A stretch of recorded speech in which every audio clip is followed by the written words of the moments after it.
যে তখন আমি ব্লগ করতাম, ঠিক আছে? তোমরা অনেকেই জানো না, তো একটুখানি হিংস দিয়ে রাখলাম, এসব কথা পরে হবে। আর এমনও তো না যে ইউটিউবে আজকে আসলাম কালকে ভাইরাল হয়ে গেলাম, এরকম হয় না ভাই।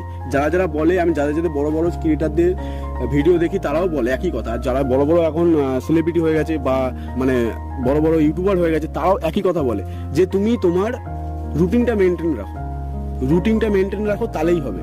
আর কিছু চাই না। সপ্তাহে একটা করে ভিডিও দাও, ভালো কন্টেন্ট দাও, ভালো কথা বলার স্টাইল রাখো, সো ভিডিও ভাইরাল হবে ভাই, আমি বলছি হবে, কারণ আমারও হয়েছে আর আমার দেখা অনেকজনেরই হয়েছে। সো লেগে থাকো, করতে থাকো, সব হবে, ঠিক আছে? ইম্পসিবল বলে কিছু নেই, সব পসিবল। মানুষ তো ভাই, ওরাও মানুষ, সবাই মানুষ, মানুষই পারে, আর মানুষই সবকিছু বানিয়েছে, এটা সবসময় মাথায় রাখবে, তাহলেই এগোতে পারবে। আর কালকের কথা ভুলে গিয়ে আগের দিন মানে আজকের দিন কালকের দিনের কথা ভাবো, যেটা হয়ে গেছে সেটা ভুলে যাও ভাই, সেটা জীবনে ফিরে আসবে না, সেটার জন্য মাথা খারাপ